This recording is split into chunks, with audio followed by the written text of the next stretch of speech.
nous considérons les chiites comme des musulmans. Parce qu'ils disent La ilaha illallah, Muhammad Rasulullah et reconnaissent les piliers de l'islam. Ça, c'est le premier point. Deuxièmement, nous pensons que les chiites ont certaines croyances et pratiques erronées. Pour nous, la majorité des musulmans sunnites.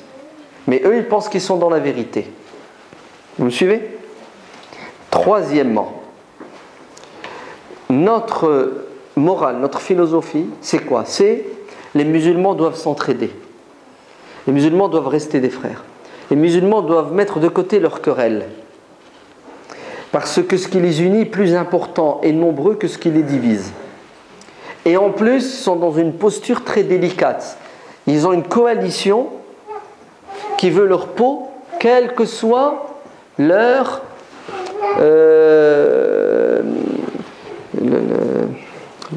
approche et pratique de la religion. L'ennemi ne fait pas de distinction entre un chiite et un non-chiite. Voilà, c'est comme ça qu'on voit les choses. C'est pour cela, on a toujours appelé au dialogue, on a toujours appelé au partenariat. Malheureusement, écoutez bien, malheureusement, depuis la question irakienne, et ça s'est confirmé 10 fois plus avec la question syrienne, non, je vais être honnête, c'est pas vrai. Bien avant, depuis la révolution iranienne, 79, Khomeini, les Iraniens chiites duodécimains ont eu des comportements inacceptables. En Iran, depuis 79, les musulmans sunnites sont considérés comme des citoyens de seconde zone, entièrement à part.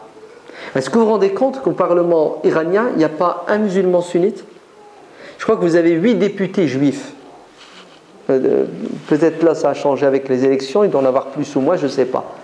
Vous savez qu'à Téhéran, il y a 6-7 synagogues, il n'y a pas une mosquée sunnite. Est-ce que vous savez qu'en Iran, depuis 1979, des dizaines de savants sunnites ont été exécutés, pendus? Non. Il y a une injustice de la part de la communauté politique iranienne vis-à-vis de la minorité sunnite. Minorité, une grosse minorité, hein. Très bien. Je me souviens en 81-82, quand le père de ce Assad, Hafid al-Assad, a massacré une partie de son peuple, nos frères syriens, écoutez bien, en 82-83, nous disaient les Iraniens sont des traîtres parce qu'en Syrie, l'armée syrienne ba'athiste, écoutez bien, l'armée de Hafid al-Assad nous massacre avec les pasdaran, les étudiants iraniens.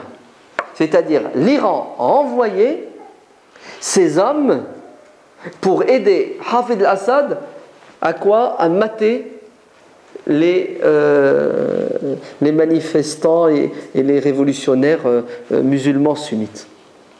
Et croyez-moi qu'on avait du mal à l'entendre. Mais c'est la réalité. C'est passé. C'est passé, tu vois? Allez, on pardonne. Ok. Arrive la question irakienne. Qu'est-ce qui s'est passé en Irak?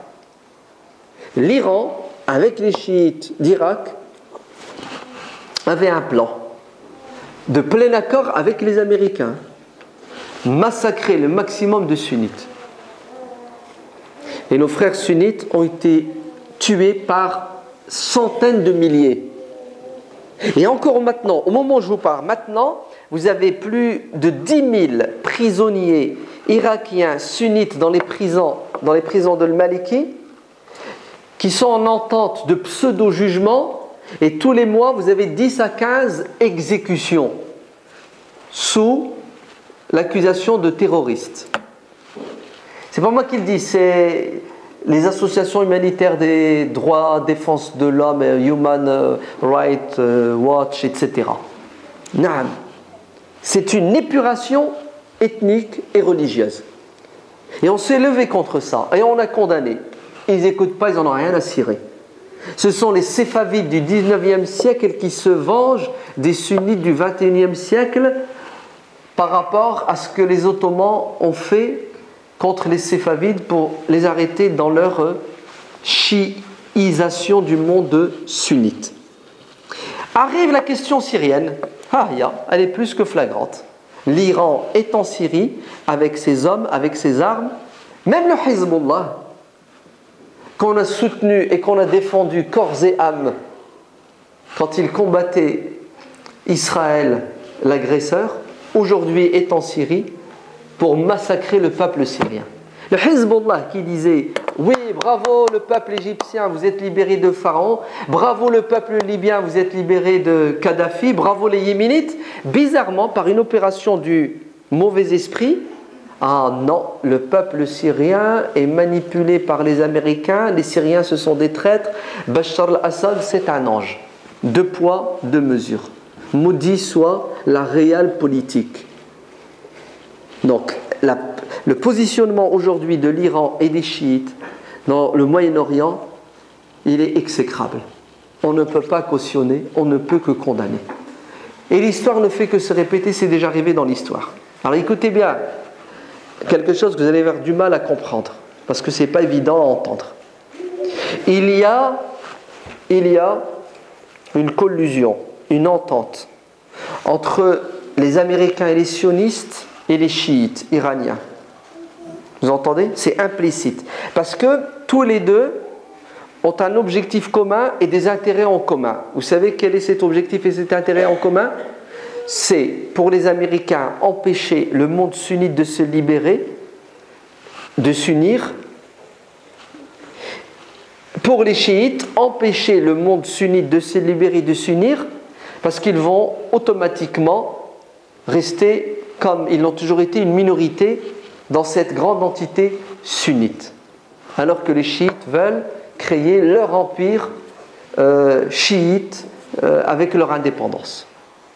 Donc, ils s'entraident, vous entendez, main dans la main, parce qu'ils ont le même ennemi commun.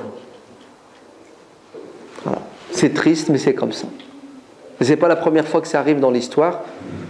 On peut vous faire 1 heure de conférence sur les chiites dans l'histoire. Alors, ça ne veut pas dire que les sunnites ont toujours été bons et justes avec les chiites dans l'histoire. C'est faux. Il n'y a pas de fumée sans feu. Il y a eu des massacres de chiites dans l'histoire sunnite horribles. Les premiers à avoir été injustes envers les chiites sont les Omeyyades.